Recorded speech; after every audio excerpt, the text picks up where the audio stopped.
ይህ ሚዛናዊና ተአማኒ ሰበር መረጃዎችን የሚያደርሳችሁ ጥበብ ሚዲያ ነው። ሰብስክራይብ በማድረግ የደወል ምልክቷን በማብራት ቤተሰብ ትሆኑ ዘንድ በታላቅ ትህትና እንጋብዛለን።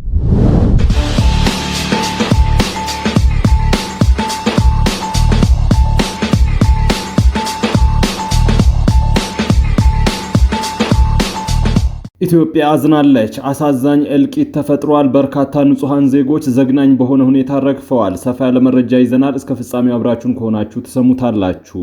የአማራ ብሔራዊ ንቅናቄ አብን በኢትዮጵያ ሀገራዊ ምክክር ኮሚሽን ሂደት ላይ ከፍተኛ ስጋት እንዳለው ገልጿል። አፋጣኝ ማስተካከያ ካልተደረገ ከምክክሩ ሊወጣ እንደሚችል አስጠንቅቋል። አዲስ አበባን በተጽዕኖ ለመውሰድ የሚደረግ ጥረት መኖሩን ፓርቲው አስታውቋል። ከአማራ ክልል ጸጥታ ችግር ጋር በተያያዘ በሽብርተኝነት ወንጀል ተጠርጥረው በቁጥጥር ስር ያሉ የፖለቲካ እስረኞችና ጋዜጠኞች መንግስት ባቀረበው የምህረት ፎርም አለመፈረማቸው ተዘግቧል። የጭነት መርከብ ላይ ሁቲዎች በባብል መንደብ በፈጸሙት አዲስ ጥቃት 6 ሰዎች ሲገደሉ ሌሎች 10 ሰዎች እንደቆሰሉ ተዘግቧል። በባህር ማዶ የመረጃ ሰዓታችን እንመለከተዋለን። ውድ ቤተሰቦቻችን በዕለቱ የመረጃ ሰዓታችን እነዚህንና ሌሎችንም ሀገር አቀፍ ቀጠናዊና ዓለም አቀፍ መረጃዎችን በዝርዝር ወደ እናንተ እናቀርባለን። እስከ ፍጻሜው አብራችሁን ቆዩ።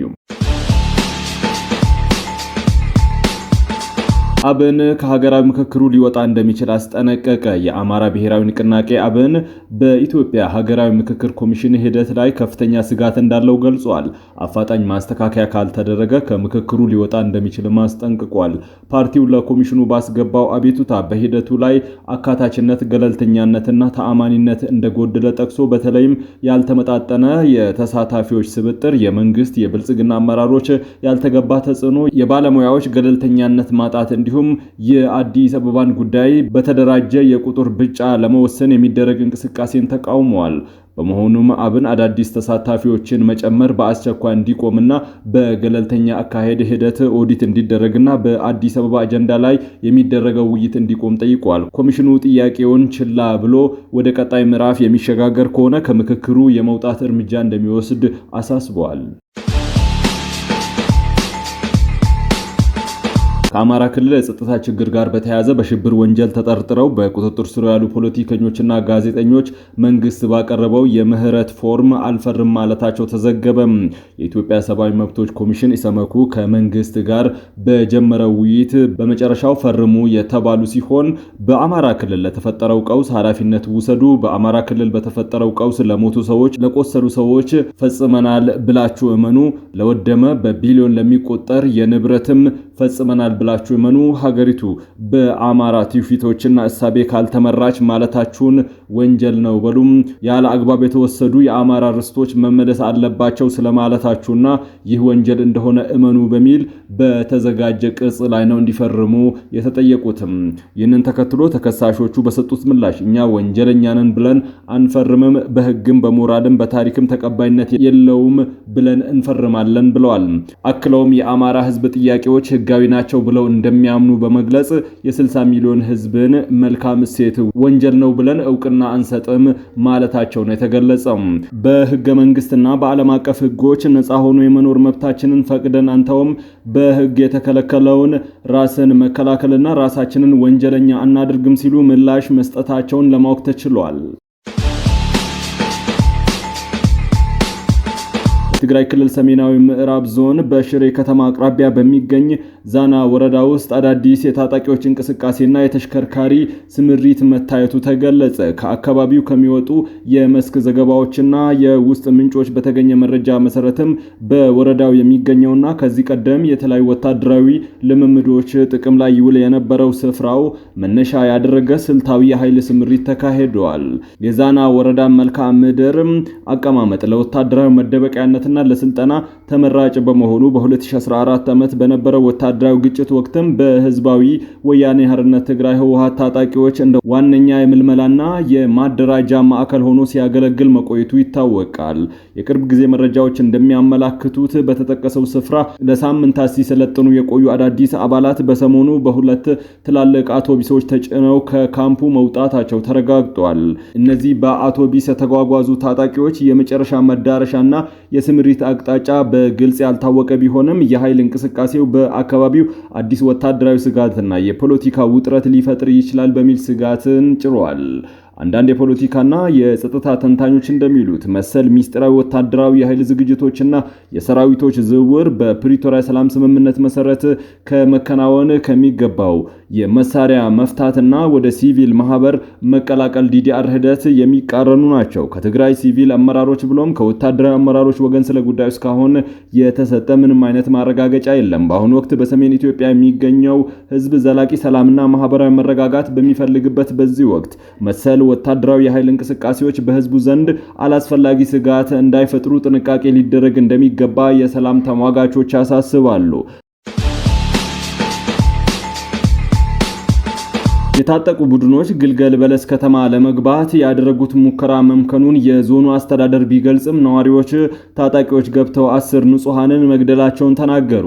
በቤንሻንጉል ጉሙዝ ክልል መተከል ዞን የሚገኙ የጸጥታ ኃይሎች ማክሰኞ ማለዳ ላይ ታጣቂ ቡድኖቹ ወደ ግልገል በለስ ከተማ ለመግባት ያደረጉት ሙከራ ማምከኑን የመተከል ዞን አስተዳደር አስታውቋል። የዞኑ አስተዳደር ባወጣው መግለጫ ጫካ ውስጥ የሚንቀሳቀሱና ራሳቸውን የጉሙዝ ኃይል ነን ብለው የሚጠሩ እንዲሁም ከፋኖ ጋር አብረው ይሰራሉ የተባሉ ቡድኖች በዜጎች ላይ ጉዳት ለማድረስ ከጠዋቱ 12 ሰዓት ገደማ ወደ ከተማዋ ለመግባት ሙከራ ማድረጋቸውን ገልጸዋል። አስተዳደሩ ጥቃቱ መምከኑን ቢገልጽም ታጣቂዎቹ ወደ ከተማዋ ዘልቀው በመግባት ከ10 በላይ ሰዎችን መግደላቸውን ነዋሪዎች ተናግረዋል። ጥቃቱ በመናኸሪያና አንድ ቤተክርስቲያን አካባቢ መድረሱን የአካባቢው ነዋሪዎችና የክልሉ ምክር ቤት አባልም ተናግረዋል። ሱዳን ፈጥኖ ደራሽ በምጻሩ RSF የሱዳን ዋና ከተማ ካርቱምን ጨምሮ የሱዳን ጦር በሚቆጣጠራቸው የተለያዩ ከተሞች ላይ በዛሬው ዕለት በድሮን ድብደባዎችን ፈጽመዋል። የአይን ምስክሮች የጦር ምንጮች እንዳሉትም የዛሬው ጥቃት ለወራት ከተፈጸሙ ጥቃቶች በከፍተኛ ደረጃ የተቀነባበረ ነው። የፈጥኖ ደራሽ ኃይሉ ካርቱም፣ በኮርዶፋን የምትገኘው አልኦበይድና የሰሜን ሱዳን ከተሞችን አትባራ እንዲሁም አልመርዳን ብዛት ባላቸው ድሮኖች መደብደባቸውን ነው የሱዳን የጦር ምንጭ የተናገሩትም። የሱዳን ጦር የፈጥኖ ደራሽ ኃይሉን አስወጥቶ መልሶ የያዛትና ከዚህ ቀደም የድሮን ጥቃቶች ኢላማ የሆነችው ኩርሙክ ለወራት አንጻራዊ መረጋጋት ሰፍኖባት ነበር።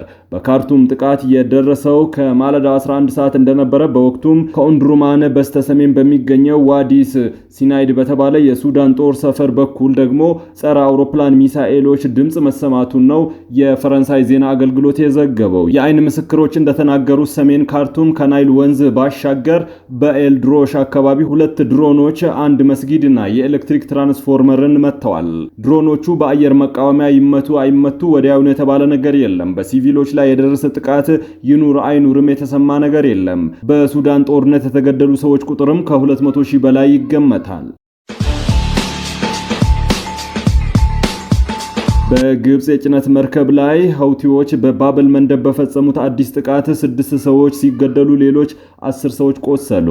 በኢራን የሚደገፉት የየመን ሀውቲዎች በባብል መንደብ በማቋረጥ ላይ በነበረች ታሂማ በተሰኘች የግብጽ ጭነት መርከብ ላይ በባሊስቲክ ሚሳኤል ባካሄዱት ጥቃት 6 ሰዎች ሲገደሉ ሌሎች 10 ሰዎች መቁሰላቸውን የየመን መንግስት አስታውቋል። ማክሰኞ ነሐሴ 5 2018 በታንዛኒያ የተመዘገበችው መርከብ በ3 ሚሳኤሎች ተመታለች። በጥቃቱ 3 ፓኪስታናውያን፣ 1 ኢንዶኔዥያዊ በአጠቃላይ 4 ሰዎች መገደላቸው የተገለጸ ሲሆን ጥቃቱ ከፍተኛ የእሳት አደጋ ማስከተሉ ተዘግቧል። በታጣቂዎቹ የተወነጨፉ 2 ሚሳኤሎች የነፍስ አድን ስራ የተከናወነ በነበረበት ወቅት መሆኑ በጥቃቱ 2 ሰዎች ደግመው እንዲሞቱ አድርጓል። የየመን የትራንስፖርት ሚኒስቴር እንደገለጸው መርከቧ የምግብ ቁሳቁሶችን ጭና በመቅዘፍ ላይ የነበረች ሲሆን ሁቲዎች በበኩላቸው መርከቧ የሳውዲ ወታደራዊ ቁሳቁሶችን ጭና ነበር ሲሉ ለጥቃቱ ኃላፊነትን ወስደዋል። እንደ አልጀዚራ ዘገባ ይህ ጥቃት የካቲት ወር መጨረሻ ላይ በአሜሪካ እስራኤልና በኢራን መካከል ጦርነት ከተቀሰቀሰ ወዲህ በሁቲዎች የንግድ መስመሮች ላይ በተፈጸሙ ጥቃቶች የሰዎች ሕይወት ሲያልፍ ለመጀመሪያ ጊዜ ነው። ይህ ጥቃት ሁቲዎች በሳውዲ አረቢያ ላይ ያነጣጠረ አዲስ የባህር ላይ እገዳና ጥቃት በከፈቱበት ወቅት የተከሰተ ነው። ቀይ ባህርና ከኤደን ባህረ ሰላጤ ጋር የሚያገናኘው ዋነኛው የባህር በርን መስመር በሆነው በባብል መንደብ በኩል በሚደረጉ የመርከብ እንቅስቃሴ እንቅስቃሴዎች ላይ ተጨማሪ ስጋትን ፈጥሯል። የመን መንግስት ጥቃቱን ያወገዘ ሲሆን በሀውቲዎች ላይ ጠንካራ ዓለም አቀፍ እርምጃ እንዲወሰድ ጥሪ አቅርበዋል። በዳሽን ባንክ አንድ የአሜሪካን ዶላር 159 ብር እየተመነዘረ ነው። የአውሮፓ ዩሮ 187 ብር ከ2 ሳንቲም፣ ፓውንድ ስተርሊንግ 204 ብር ከ7 ሳንቲም፣ የስዊስ ፍራንክ 204 ብር ከ6 ሳንቲም፣ ድርሃም 46 ብር ከ1 ሳንቲም፣ ሪያል 45 ብር ከ1 ሳንቲም ይመነዘራል።